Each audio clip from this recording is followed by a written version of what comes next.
Ibu.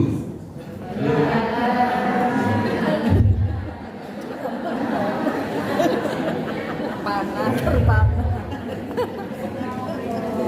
Tadi pagi Bunda Sri Rezeki kemasan memberi salam.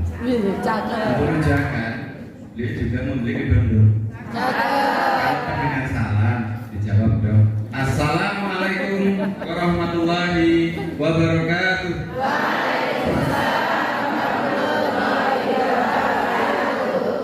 Alhamdulillahirabbil alamin. Wassalatu wassalamu ala asrofil anbiya'i wal mursalin wa ala alihi wa sahbihi ajma'in. Rabbi shrah sadri wa yassir li amri wahlul 'uqdatam min lisani yafqahu qawli. Yang kami hormati Ketua Yayasan Dian Kabupaten Negara Bunda Sri Rezeki Garpol. Yang kami hormati para ketua Yayasan Dian Kecamatan Kabupaten Banjarnegara. Yang saya hormati, saya lihat ada seragam yang agak berbeda dari seragam Korwil. Ini bunda-bunda Dharma Wanita ya. Yang saya hormati Dharma para ibu dari Dharma Wanita Persatuan Kabupaten Banjarnegara. Yang saya hormati rekan-rekan dari jajaran Dipora, ada saya lihat Korwil Cam Dipora Demak Kecamatan Kabupaten Banjarnegara. Yang saya hormati Ketua IDPK dan Ketua GOP TKI Kabupaten Banjarnegara. Yang saya hormati Ketua Panitia HOT Yayasan Dian Dharma Kabupaten Banjarnegara beserta seluruh kerabat panitia dan seluruh pengurus Yayasan Dian Dharma yang seperti Bapak dan Ibu semua yang belum saya sebut satu persatu, mohon maaf yang saya hormati dan saya banggakan. Alhamdulillah, bersyukur kepada Allah Subhanahu wa taala. Hari ini kita semua dalam keadaan sehat dan terbukti sehatnya bisa naik tangga di sini. Karena barang langka sekarang ini kita bisa naik tangga secara manual 3 tingkat lagi. Maka kita harus bersyukur. Alhamdulillah dan semua. Saya sendiri tadi cukup ngos-ngosan karena lari-lari sudah terlambat gitu. Terima kasih Bu Ketua, saya terlambat hadir. Kenapa saya tadi juga cukup berlari dan ngos-ngosan tadi saya di sana? Karena kebiasaan kami di Dipora itu kalau di teman-teman diundang jam 8, setengah 8 itu ruangan penuh. Jadi kalau saya terlambat itu saya harus numpang pulau ke sini. Nah, maka di hadapan Ibu dan Bapak ya saya sekali lagi numpang pulau. Karena pagi jam 8 tadi ada kegiatan buka bersama-sama para teman-teman di level SG, kegiatan tentang proyek penguatan profil pelajar Pancasila. Jadi bagian dari evaluasi kami setelah kemarin kita berkegiatan selama kurang lebih setahun kaitannya tentang P5 itu macam-macam gitu ya. Maka ada kurang lebih 60-an orang kita kumpulkan nanti untuk meramu, merumuskan supaya ada panduan di tahun berikutnya. Jadi ketika ada kegiatan proyek penguatan profil pelajar Pancasila P5, apa kegiatannya? Market Day. Siapa yang jualan emak? Siapa yang bikin emak? Siapa yang terima duitnya emak? Siapa yang membeli emak? Dan ngerti apa? Ini kami lanjutkan. Ya, salawat dan salam mari kita serahkan kepada junjungan kita Nabi Agung Muhammad SAW, kepada keluarga, sahabat pengikutnya, dan semoga kita kelak semua akan mendapatkan syafaat di Allahumma. Ibu Bapak, sebagaimana disampaikan oleh Bu Ketua, hari ini saya harus bawa kresek karena jatah saya dapat 3. Guyon Bu ya Pak Bupati, betul sakit Rabu karena beliau ada agenda di Pendopo penyerahan kendaraan operasional untuk kepala desa. Kemudian Pak Sekda juga betul sakit Rabu karena ada kegiatan rapat paripurna dengan DPRD Kabupaten Banjarnegara. Maka jadilah kami merangkap tugas di mewakili Pak Bupati mewakili dan mewakili Pak Sekda. Salam dari beliau berdua untuk para ibu dan bapak yang berada di bawah naungan Yayasan Dian Dharma. Saya sampaikan dulu salamnya. Assalamualaikum warahmatullahi wabarakatuh. Maka sambung selesai. Ibu bapak, hari ini kita akan saksi ulang tahun berapa? 22. Kalau usia anak-anak itu usia yang gimana? Mengerti lah, sudah siap menjenjang transisi ke dari sendiri kemudian berumah tangga, dari anak-anak menjadi dewasa. Tetapi saya melihat di Yayasan Dian Dharma ini luar biasa ya. Usia 22 tahun berjalan dan yang diambil banyak istiqomah di situ, maka kami sampaikan selamat ulang tahun dulu kedua. Semoga momentum ulang tahun ini ya pertama bagian dari mengevaluasi organisasi secara umum, kemudian juga berkonsolidasi dan bismillah untuk tetap menjalankan roda organisasi akan supaya tetap terus bergerak, berjalan, maju dan jaya. Allahumma amin. Kemudian Ibu dan Bapak semua, kami dari pemerintah daerah Kabupaten Banjarnegara menyampaikan terima kasih yang sebesar-besarnya atas peran serta dari Yayasan Dian Dharma untuk turut serta mencapai visi dan cita-cita dari berdirinya Negara Kesatuan Republik Indonesia. Salah satunya adalah mencerdaskan kehidupan bangsa. Dan itu semua sudah Ibu Bapak lakukan yang berada di Dian Dharma semua. Maka Ibu dan Bapak secara langsung meskipun tidak dirasakan oleh Ibu dan Bapak, itu setiap hari hadir di TK untuk memberikan pembelajaran kepada anak-anak, yayasan bergerak merapatkan diri untuk berembuk untuk melakukan sesuatu hal agar TK-TK yang ada tetap bergerak. Itu kan sejatinya itu tadi turut serta mendukung pemerintah gitu ya, dalam rangka mencerdaskan kehidupan bangsa. Kadang seringkali tidak disadari karena itu biasa Pak, pegawai nyong tiap hari, tapi sejatinya maka kami wajib berterima kasih atas peran serta yang sudah dilakukan. Tadi saya bincang-bincang dengan Ibu, berapa sekolah, kurang lebih 150, luar biasa. 150, maka di situ ada keluarga yang dihidupi oleh yayasan. Kalau rata-rata 3 kan sudah 450 ada istri, ada suami, ada anak, maka berapa? Belum lagi Ibu, Bapak, tiap tahun jenengan rata-rata menerima berapa? Menerima 10 saja anak, maka 150 kali 10 berapa? 1.500. Minimal yang jenengan didik semua, dan kemudian atau kalau tidak rata-rata tiap tahun Ibu dan Bapak mengeluarkan anak-anak kita yang berkarakter, beriman, gitu, yang sebagaimana tadi disebutkan oleh Ibu tadi, Bu Ketua tadi. Maka apa yang terjadi, Ibu Bapak? Bismillah, berbahagialah dengan semua. Setiap tahun Ibu, Bapak dan semua yang berada di Yayasan Dian Dharma, insya Allah kapling surganya makin luas. Amin. Senang kan? Maka makin giatlah kita semua, khususnya Ibu Bapak semua, untuk bergerak di dunia pendidikan. Berbahagialah Ibu dan Bapak semua yang berada di naungan Yayasan Dian Dharma. Karena apa? Ada yang menaungi, ada yang mengarahkan. Jadi realnya sudah pasti, sudah jelas. Ibu dan Bapak semua, khususnya untuk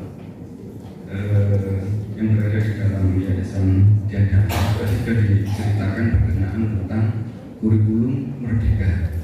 Tetapi ada yang dimaknai juga. Ketika berbicara merdeka belajar, merdeka belajar, artinya merdeka belajar, Arab belajar ya, no orang yang maknanya. Saya menyinggung sekilas kaitannya dengan kurikulum merdeka. Ibu dan Bapak pernah membuka episode 24 tentang kurikulum merdeka. Episode berkenaan dengan transformasi PAUD ke SD yang menyenangkan. Sudah ya? Ampun, sudah paham? Masih adakah orang tua yang menghendaki anaknya keluar dari TK Pertiwi bisa membaca dan menulis? Menghitung? Banyak? Nah, ini PR kita semua gitu ya. Kalau di konsepsi di Merdeka kita kan ngapunten ada miskomunikasi, miskonsepsi ya. Pokoknya anak begitu keluar dari TK atau dari PAUD nggak bisa membaca, maka sekolah itu tidak berkualitas. Nggak gitu misalnya ukurannya, bukan seperti itu. Bahkan sekarang Kemendikbud sudah meminta ya, kalau enggak bahasanya memerintahkan, tidak boleh lagi penerimaan siswa baru di sekolah dasar seleksinya berdasarkan calis. Maka kalau nanti ada SD yang masih menyelenggarakan penerimaan siswa barunya dengan calis itu, ya silakan kontak ke kami. Nanti ada pembinaan khusus. Bapak ada Ibu Korwin yang tolong ya diperhatikan. Gak boleh. Karena apa? Itu bukan standar bahwa mau diterima itu harus bisa membaca, bisa menulis. Tetapi memang ada persoalan.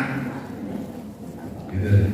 Ketika anak bertransformasi dari siswa PAUD menjadi siswa SD, gitu.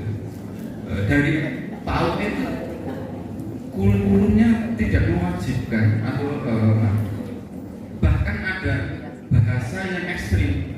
Di PAUD itu tidak boleh diajarkan membaca menulis begitu, bukan itu. Dikenalkan oke lah ya, tetapi dengan cara yang menyenangkan. Karena kan anak-anak kita ini harus kita buat menyenangkan. Dengan kurikulum merdeka, semua itu tertuju ke anak. Bapak Ibu guru ketika menerima siswa, ketika ketemu dengan murid yang berbeda, maka apa yang harus dilakukan? Harus melakukan asesmen diagnostik. Jadi anak-anak itu harus diperhatikan. Oh, si Suta, si Naya, si Jadak, oh karakternya gini, oh dia belum bisa gini, oh dia senangnya begini, oh dia seperti ini dan sebagainya. Maka pembelajarannya harus berdiferensiasi. Gak boleh monoton, gak boleh lagi guru itu mengajar datang anak-anak buka halaman sekian, baca, rangkum, tinggal pergi ilmunya.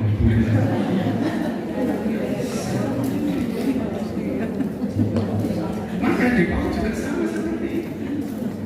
Ada persoalan ketika ibu dan bapak orang tua menitipkan ke lembaga pendidikan jenengan, harapannya keluar sudah bisa membaca, sudah bisa menulis, sudah bisa berhitung dan sebagainya. Itu kemampuan yang tidak harus dipunyai oleh anak-anak. Apa? Kita kelupaan emosionalnya anak-anak, sikap empati, sikap ramah, sikap dan sebagainya, emosinya anak tidak terkelola. Akhirnya apa? Ya begini yang terjadi disampaikan oleh ibu tadi. Anak-anak sedikit-sedikit pokoknya kalau saya tidak dicukupi demo, saya tidak dicukupi baca, perang saja dan sebagainya. Karena apa? Enggak pernah tersentuh emosi anak. Inilah yang ada di bapak ibu semua. Diawali harus dibentuk itu. Orang tua harus dimulai dipahamkan bahwa calistung itu bukan ukuran utama. Anak-anak boleh dikenalkan, tetapi tidak boleh dipaksa harus mengerti huruf A, B, C, kudu mudeng kalimat ini dan sebagainya harus bisa. Tidak lagi seperti itu. Kenapa? Kita jadi kelupaan emosi. Saya punya pengalaman bertemu dengan salah satu masih teman saya. Anaknya itu ibu bapak ketika belum sekolah di PAUD, apa yang terjadi? Karena dia tidak pernah bersosialisasi, tidak pernah bertemu.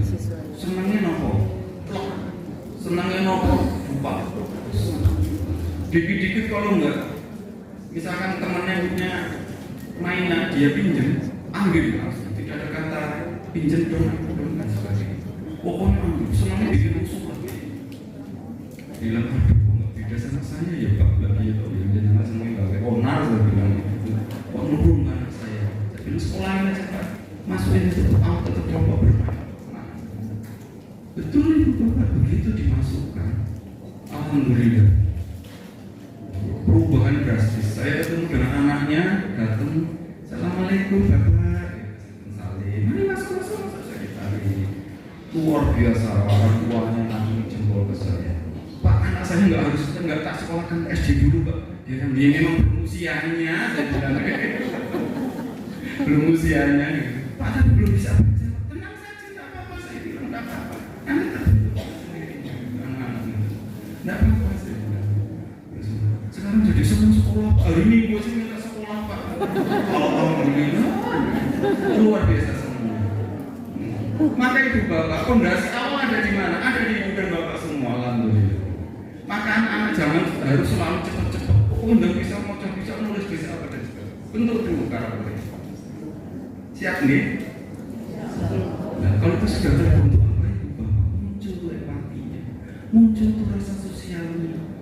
Pak, akhirnya apa itu bapak? Itu kalau anak itu melihat di jalan ada orang jalan pincang-pincang itu nyari duit, itu kasihan Pak.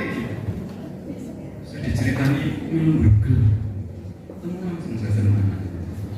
Alhamdulillah. Kalau lembaga pendidikan kita sudah bisa membentuk anak-anak seperti ini, maka di 2045 ketika anak-anak yang berusia 5 tahun nanti di usia saya akan berusia 5 tahun dan nanti di 2045 yang menurut informasi yang menurut para beliau-beliau bahwa itu adalah masa kemasan kita. Kalau anak-anak terbentuk seperti itu, kita optimis tidak? Optimis. Karena anak-anak sudah terbentuk karakternya. Tetapi ketika kondisinya seperti sebagaimana Ibu Ketua sampaikan, senangnya belum, senangnya tukaran, senangnya nggak perhatian, nggak ada peduli sosial, apa yang terjadi? Di 2045 NKRI bisa hilang, kita akan belut semua masing-masing. Maka Ibu dan Bapak, kami mohon Ibu Bapak yang sudah istiqomah dengan berada di jalurnya masing-masing, harapan saya terus tetap berkarya. Tunjukkan, ibaratkan jenengan semua punya lembaga. Insya Allah ya, selain nanti akan ada balasan, maka Allah akan memberikan balasan istighfar bagi Ibu dan Bapak semua. Kalau itu terjadi, nggak ada senang, karena itu beban tugas dan PR bagi kami semua, Ibu Bapak semua gitu. Ibu dan Bapak boleh melihat saya senang ya jadi kepala dinas ya. Stres Bu. Beliau bukan stres. Ini sampai sowan Bu Ketua, Pak sekolah kalau badero Bu. Itu baru dari sisi sarana prasarana. Padahal konteks sekarang kami harus menyenangkan anak-anak dari sisi sarana prasarana, dari sisi gurunya mengajar, dari kebutuhan yang ada dan sebagainya semua. Sekolah itu harus all out untuk anak-anak itu semua. Gitu. Kalau sekolah nggak nyaman, anak-anak nggak nyaman, maka harus kita bantu agar ada apa dan sebagainya. Namun saya bilang, saya nggak bisa bantu jenengan langsung, saya bilang, karena apa? Kita lembaga pemerintah, ini ada lembaga yang paling penting, lembaga swasta, mekanismenya nggak bisa. Dia harus melalui hibah. Hibah itu berada di mana? Itu kebijakan, bukan kalau hibah itu, ngapunten ini saya matur. Jadi tidak ada di kami sejumlah dana yang kemudian kami arahkan untuk jenengan langsung. Hibah itu berdasarkan petunjuk dari beliau-beliau pengelola anggaran seperti itu. Ada disposisi, ada petunjuk itu kami rangkum. Gitu loh ya, beda. Gitu. Kami nggak bisa mengusulkan swasta itu langsung nggak bisa. Jadi di perencanaan nggak muncul mesti. Tetapi nanti begitu sudah dikumpul-kumpul, Mas yang ini lewatnya hibah ya ini, nah, baru ada di kami eksekusi seperti itu. Jadi di kami di Dinipora itu tidak ada slot khusus untuk hibah. Misalkan kami pasang 500 juta khusus untuk TK, bukan itu, nggak bisa. Tapi kalau TK pembina bisa langsung kami rencanakan di dalam kami. Itu yang agak beda gitu. Maka saya bilang, ya jangan dengan saya drop suaranya kayak gitu. Gitu ya Bu ya. Tetapi untuk peningkatan kapasitas dan sebagainya, Ibu dan Bapak bisa nanti kita bersama-sama. Bismillah. Kami dengan teman-teman senantiasa menempatkan diri sebagai pelayan. Kami melayani semua yang berada di dunia pendidikan. Maka dengan demikian, mudah-mudahan kami juga yang ditugaskan oleh Pak Bupati bisa membantu Pak Bupati untuk mencapai cita-cita ataupun misi-misi dari Banjarnegara. Ya. Maka seringkali memang Pak Bupati mantaukan ya, "Ini Mas, di mana Mas?" "Ibu Pak, siap." Itu Ibu Bapak. Oke. Hari ini kita berulang tahun, maka sekali lagi kami sampaikan selamat berulang tahun ke-22 untuk Yayasan Dian Dharma. Tetap istiqomah untuk berjuang di dunia pendidikan. Mudah-mudahan Yayasan Dian Dharma makin sukses dan makin jaya. Atas segala kami, atas segala kekurangan kami mohon maaf yang sebesar-besarnya. Dan sebetulnya tadi kami akan setelkan video. Setelkan video, tetapi ternyata kredit bisa nggak Mas? Ini Ibu Bapak. Jadi ada persoalan ketika perpindahan dari PAUD ke SD. Nopo? Dari pola bermain, kurikulum di SD itu kami lihat sudah relatif tinggi. Gitu ya Bu Korwil ya, Pak Korwil ya. Saya kemarin diskusi, saya bilang ke teman-teman bidang PAUD, itu orangnya ide Pak. Kita diminta kurikulum merdeka untuk transformasi PAUD ke SD yang menyenangkan. Nggak boleh ada ujian calistung saat penerimaan, kemudian 2 minggu awal ketika berada di SD, siswa-siswa baru itu lebih kepada pengenalan, mengenal orang tua, mengenal siswa, siswa mengenal lingkungan, mengenal teman-teman dan sebagainya, lebih pada ke situ. Nah, ini ada cerita tentang anak itu di Opera yang kemarin kami ikuti di Hotel Sultan. Nanti bisa Ibu simak. Sejatinya anak-anak kita yang mau masuk SD itu cukup stres. Stres karena apa? Tuntutan itu tadi harus bisa baca dan sebagainya. Maka nanti itu tugas kami untuk teman-teman Korwil. Nanti beberapa hari ke depan kita akan ada semacam latihan bagi ya nanti perwakilan supaya transformasinya berjalan lancar. Jadi anak-anak yang sudah dididik oleh lembaga PAUD, TK ataupun KB di situ ya, di situ banyaknya dunia bermain menyenangkan. Pindah ke SD juga ke SD yang menyenangkan. Jadi supaya tidak ada tekanan emosi, tidak ada pressure, sehingga anak-anak merasa senang. Mudah-mudahan dengan senang apapun yang terjadi pokoknya senang, tetap senang. Saya akhiri. Assalamualaikum warahmatullahi wabarakatuh.